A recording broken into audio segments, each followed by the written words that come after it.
Hello. Welcome, everyone. I am really excited today because I will be reading you stories. And regardless of what genre you like, nothing tends to make me as sleepy anyway as listening to ASMR story time, listening to books being read, pages turning. So hopefully I do it justice. But I'm particularly excited because I'm reading my sister's books. Andrea Levesque, There Can Only Be Six. She wrote this as well as the sequel, There Can Only Be Blood, which were both amazing. It's let's see if it says, young adult mystery. It's queer, so that's always exciting. And it's kind of like Gossip Girl meets Outer Banks. So I'm going to read today a little bit of this book. Maybe a little bit of the other one. I don't really want to spoil anything, but it's so good. There's so much mystery and excitement, action. And I'm not just saying that because she's my sister, but really they're really, really good. So hopefully you like them as well. Or at minimum, hopefully they make you fall asleep. So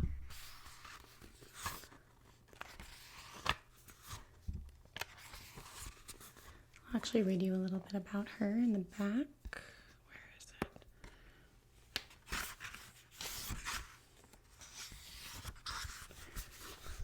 About the author. I don't know if you know, but we are identical triplets. So there are 3 of us. We are the same age. We look exactly the same. Andrea Levesque is an identical triplet with a lifelong passion for reading. Growing up, books made such an impression on her that she found herself inspired to write young adult novels herself. In writing the kinds of books she enjoys reading, Andrea threads other themes important to her, such as LGBTQ representation, by giving a voice to queer people, queer young people. Andrea hopes to offer a sense of belonging she wishes she found when she was younger. Andrea lives in New York City and has always loved Nancy Drew, detective stories, thrillers, and anything that invites her to solve a mystery and live in a world bigger than her own. As a queer woman, she knows that often it can be difficult to find books that represent the community in an honest and positive way. So she strives to be that voice for others who feel underrepresented or forgotten in popular literature. Here we go. Prologue. Salt stung my senses as my consciousness danced somewhere between being awake and asleep. But I wasn't asleep. Not really. I was drugged. And I was in a boat. I knew this, despite the weight of my body and the blissful call of darkness beckoning me to let go. But I didn't. Not all the way, at least. I willed myself to sense the rocking of the boat against the waves, to feel the tiny splashes of water against my face. I'd lost control of myself, my limbs lolling and eyelids heavy, but I could still hear. I would bide my time until my strength came back. I would find out who kidnapped me. Male voices shouted over the sounds of the ocean. I tipped my head in their direction, determined to pick up on something that could help me find a way out of this. Doesn't matter if the others get out eventually, one guy said. She's the one they want. Therefore, she's the biggest threat. Won't they come looking for her? Another male voice said from the other end of the boat. Something was wrong with their voices. My mind pushed through the grogginess, grasping for answers. They were muffled, I realized. The men were wearing something on their faces. The first guy laughed, a chilling, cold sound. Yeah, but by the time they do, it'll be too late. That's the point. Too late? What the hell did that mean? My heart rate, which was much too slow from the sedative, skipped a beat. I attempted to roll over, suddenly overcome with desperation. I'd been hoping to get some momentum, but my endeavor was not rewarded. All it did was attract attention, drawing footsteps near me from a third man. His voice rang out above me. Shouldn't we wrap her up? This voice was higher pitched than the others, causing something to nag at me about their voices. Though I didn't quite recognize any of them. My eyelids fluttered. I felt hands lift me, then set me back down again. Thick wool was now swaddled against my body, and though it kept me from moving any further, I relished the relief it gave me from the cold. We were on a boat to God knows where, in the middle of the night. It was beyond freezing. Terror mixed with lethargy, and despite my protests, I started drifting off again. I had one final thought before black mist swallowed me whole. I made the wrong choice. Chapter 1. My fingers traced the metal edges of my grandfather's old lighter, the familiar gesture taking my mind off the fact that I was sitting in an outrageously expensive SUV, forcing small talk with a complete stranger. The word Fontaine materialized beneath my touch as my fingers met the engraving on the cold surface. I wished once again that my grandfather was still alive to make my prompt move to Rhode Island feel more like a homecoming. So Harper, the boy in the driver's seat said, looking back at me, have you ever been to Newport in the winter? Or is this your first time? Since you were a kid, I mean. Well, he wasn't a boy exactly. He was definitely my age.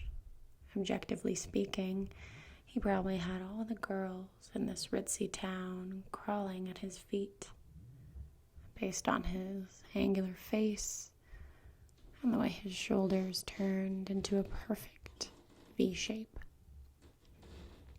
I was quiet for a couple of minutes, working up my energy to answer this guy. Yeah, a couple of times, I said. Oh, well, your dad said you usually spend the summers, but there's definitely some amazing stuff to do around here during the holidays, too. The Cunninghams have their annual Christmas party coming up. I hope you're planning to attend. It's the biggest social event of the season.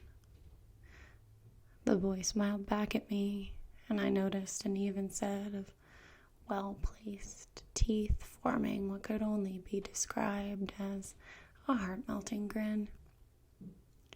Great, I thought. That absolutely sounds like the kind of thing I don't want to be a part of. Sure, I said, flipping the lighter top up and down, making a soothing clicking sound. Is that what got you into all this trouble? He asked, arching an eyebrow. I bit the inside of my cheek and looked down at the lighter. There's no fluid in here, I answered. After a moment, I continued. This was my grandfather's. I kind of collect things. It's sort of a hobby. Hoping to steer the conversation away from my personal life, I slipped an ancient lighter into my coat pocket. The ancient lighter. God, this guy was chatty. Yes, he was nice. But when my dad said he'd send someone to pick me up at the airport, I figured it would be an Uber with a pleasantly silent driver. I kept forgetting things didn't work the same in Newport as they did in the Upper East Side, where my mom and I often walked or took ride-hailing apps to get around. People like my dad had drivers and fancy cars of their own. I'd recognized my father's Cadillac immediately. The pink dice in the window attempt at making driving lessons more appealing a few years ago. It was cute, but I'd failed regardless. I was a city girl, and city girls didn't drive. I sighed. I'd rather my dad just come get me, but apparently he didn't have the time. Not that this surprised me, of course. I pressed my forehead to the window and watched the light dusting of snow stretch from one end of the street to the other, filled with local shops and barren trees that would become lush and green, and when the weather warmed and the ice melted away, tourist shops intermingled with local boutiques on either side of me, selling everything from wooden toys and Christmas decorations to wool coats with a hefty price tag. I was struck by the New England feel of it all, and from the looks of it, we were almost at my dad's house. I mean, my dad's mansion. Or as my mom had been encouraging me to call it, home. I thought about the last time I'd called it that. I'd only been 6 years old then, and most of my memories were a distant haze. My eyes closed as I pulled at a foggy memory, sitting somewhere far away in my mind. I could see my house, sitting in the middle of 6 impressive mansions, decorating a beachside cliff.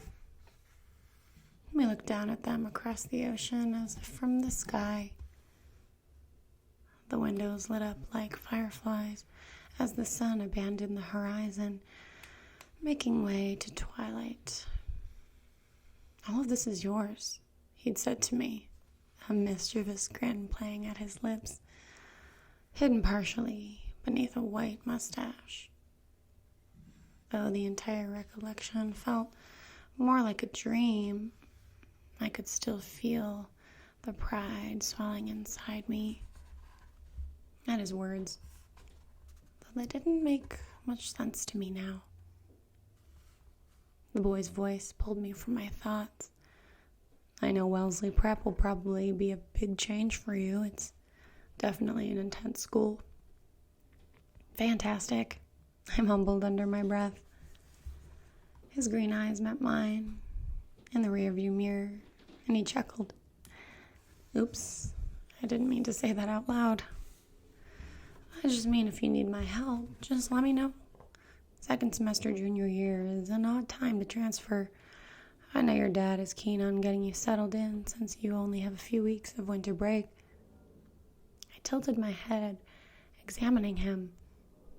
He was obviously flirting, but he didn't come off with the same ego as some of the boys I went to school with. The small talk had been annoying at best, but his intentions were good. I offered up a small smile. Sure, I said. That would be nice. The SUV turned into the familiar semicircle driveway and came to a stop in front of a large, U-shaped 2-story home painted a stark white. Large windows were trimmed with black metal window railings. The elegant, yet totally unnecessary gate-like structure, making the house appear as luxurious on the outside as it would on the inside. Grand-looking shrubs were placed strategically around the front of the mansion, no doubt picked out by the gardener whose work around here was never done. I had to crane my neck to see a few other details on the house.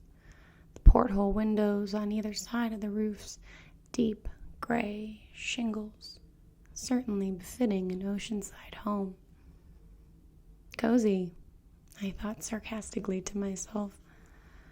Then I reached for my lighter again and smoothed my hands over it. Before I could open the car door, the boy was pulling it open for me, then offered me his hand.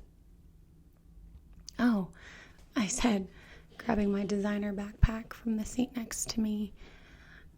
"Thanks." I took his hand and let him help me out of the car, even though I didn't need it. His touch was warm on this chilly day, and it sent little pangs of nerves up my arm. I released him and stood there awkwardly. The boy reached up and ran his hand through his blonde hair, contrasting somewhat with his naturally tanned skin. It suddenly occurred to me how well dressed he was for a driver. His gray peacoat had to be more expensive than my winter jacket, and I was certain his shoes were Fermago. You can tell I'm not rich. From Rhode Island. How well did my dad pay this guy? I glanced at my new home, the multi-million-dollar manor gleaming against the snow. "I guess I should give you my number, just in case you need something and your dad isn't around," he said. I nodded and handed my phone. As he typed the number in, I stretched my fingers, pricking with the cold, hoping to move this whole thing along. I headed towards the trunk of the car to grab my suitcase. I popped the trunk and started pulling out the massive bag. Before I could manage to move it an inch, the boy scrambled over to help me. No, he said casually. "Let me help you." I frowned. I wasn't used to having my own staff. Sure, my mom and I lived well, but not that well. The driver pulled on the handle with one hand, and when it didn't budge, he slipped my phone into his pocket and then used both hands to drag the suitcase out and onto the ground with a thud. "Cool," he said. "This is all your stuff?" he asked, and I bit my lip. "Yeah, my mom bought me this bag. I normally don't need so much stuff, but I figured it would be easier than having absolutely everything shipped." I kicked the white gravel with my combat boots, its own white leather matching the stones. He laughed, and my eyes shot up at him. His grin was so wide it practically hit both of his ears. I actually meant, "Is that all of your stuff?" Not, "Is that all your stuff?" His smile was contagious, and for the first time in the last couple of hours, I actually smiled back. "You're not like the other girls around here, are you?" I rolled my eyes. Oh God, not the "you're not like other girls" speech. I laughed. Then my face fell. his meeting hitting deeper than he'd intended. I'm not like the other girls back home either. Don't worry. As I said, my mom is shipping stuff. A lot of stuff, I added, not knowing if that last part was entirely true. You want me to bring that in for you? He asked, nodding to my bag. I shook my head. Don't worry about it. Still smiling, he started walking back down the expensive driveway, his hands in his pockets. Well, if you need any help unpacking, I'm not very good at it, but I'm here to help. His hand went to his head in a salute as he turned on his heels and walked off, his own boots making crunching sounds with every step. I gaped. I glanced toward the giant SUV, then to him. Back home, walking everywhere was normal, but it struck me as odd he'd go anywhere on foot around here. Feeling kind of bad for him after he'd been so nice to me, I ran after him. I didn't feel comfortable driving my dad's car, but maybe I could find some way to get this guy his own ride home. Did my dad really expect him to walk? Was there a secret guest house for staff nearby I'd forgotten about? Wait, I said, stopping a few feet behind him. He turned around, eyebrows raised. I caught my breath and formulated my question. Where are you going?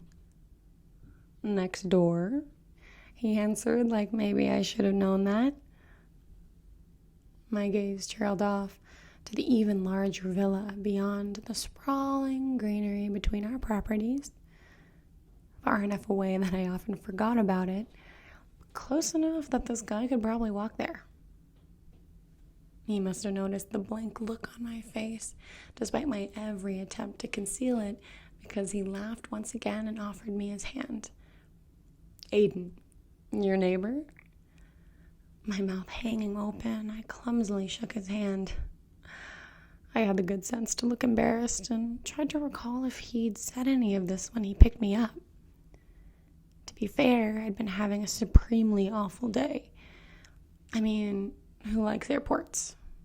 And if he had indicated to me that he was someone other than a glorified Uber driver, I'd obviously missed it. I sucked my bottom lip into my mouth and closed my eyes. I'm sorry, I said. I didn't realize you lived next door. No worries, he said, probably realizing how painfully awkward I felt. He was kind enough to turn back around with a final wave and head off. I slapped my hand to my forehead, annoyed I'd already started off here on a weird note. If I was stuck in this town for another year and a half, I'd really have to do better. I meandered back to the car, feet kicking up dirt as I went. I tried not to sulk as I pulled my oversized Louis Vuitton luggage inside. Dad? I yelled as loud as I could, the sound bouncing off the shiny surfaces covering the open concept rooms. Because here, you couldn't get away with a normal shout if you wanted to get someone's attention, as you could at my mother's house. Sure, our loft was large and glamorous, but compared to this, it was a shack. Dad, I yelled again, walking to the base of the mile-long staircase curving up to the second floor. I figured he wouldn't be back yet, but I thought I'd check just in case he had the decency to greet his daughter on her first day under his custody. I headed into the kitchen and noticed a note placed neatly on the granite island in the center of the room. A pang of familiarity hit me, the routine of coming home to an empty house, reminding me that I wasn't leaving much behind in New York. Not that I wouldn't miss my mom. I knew she loved me, after all. But it was hard to miss someone who spent all their time engaged in the social scene for New York's most privileged. Something I'd made clear wasn't for me. And yet here I was, in Newport, a playground for the ridiculously wealthy. Ironic, wasn't it, that I'd now have an even harder time escaping all that? I picked up the note and held it to the light, a frown tugging at one side of my lips. The chef left dinner in the fridge. It's spaghetti, your favorite. I'll be home after dinner, so eat without me. I hope you and Aiden get along well. He's a good kid. I know this is going to be a hard transition, but it'll be good for you. Shoot me a text if you need anything. Love, Dad. Seeing Aiden's name made me cringe, and I felt stupid all over again. I huffed and reached for my phone to text my dad, planning to chide him for not warning me about the driver situation. My hands dipped into empty pockets. Shit, I thought. My phone. The image of Aiden slipping my cell phone into his own pocket popped into my mind, and I groaned. No. Why can't anything go my way today? I kicked the side of the kitchen counter, took a deep breath. Nina's going to be pissed if I don't call her soon. And in the 5 whole minutes it took me to get to the other end of the house, I wondered if Aiden would notice he still had my phone. I stepped onto the balcony and soaked up the most brilliant view I'd probably ever seen. What should be our backyard was replaced with a semi-steep cliff hanging over a private beach, shared only by the 5 other mansions on this strip of land. I leaned over the railing and pulled my puffer jacket tighter around me, the ocean breeze dropping the temperature 10 degrees lower than what I was used to in the winter. And from this angle, I could see Aiden's house. The driveway was filled with fancy cars, and I wondered if they were all his parents, or if he had visitors. I would bet money the neighbors also housed a large garage somewhere, with even more cars. Nope, this guy did not work for my dad. When the sky blossomed into a mesh of pinks and purples, it was becoming apparent that Aiden wasn't going to come back over here, so I sucked it up and trekked to the path to his house. By the time I made it to the front door, darkness was starting to cloud up the sky. I rang the doorbell and waited, only to be greeted a few minutes later by a middle-aged woman in khakis and a collared shirt. "Hi, dear, how can I help you?" she said, a sweet smile falling across her cheeks. I shifted. "Hi, yeah, I'm here to see Aiden," I said, letting the question in my tone do all the talking. She nodded. "They're in the back, honey. Head straight until you hit the kitchen, then take a left." I hesitated, and she added, "Would you like me to escort you?" "No," I said quickly. "Thanks." I stepped inside, very aware of the dirt my boots were probably tracking on this lady's pristine floor. I walked slowly, hoping vainly that I'd accidentally run into Aiden and avoid chatting with the housekeeper referred to. But considering I passed 3 separate sitting rooms, a rec room, and a media room on my way to the back of the house, I knew the chances were slim. Of course, just as I was thinking that, an unfamiliar voice echoed behind me. Hi." I whirled around to catch my breath.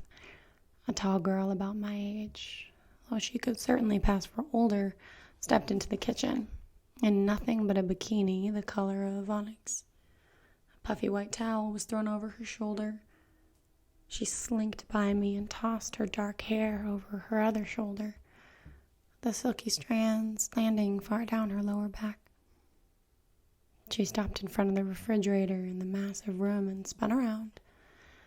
The muscles of her face schooled into what my guy friends back home would call a bitch face. I watched the girl look me up and down, and when I didn't respond to her earlier comment, she stuck her tongue in her cheek and leaned over the wide granite island. "Are you going to tell me what you're doing in my kitchen?" she asked.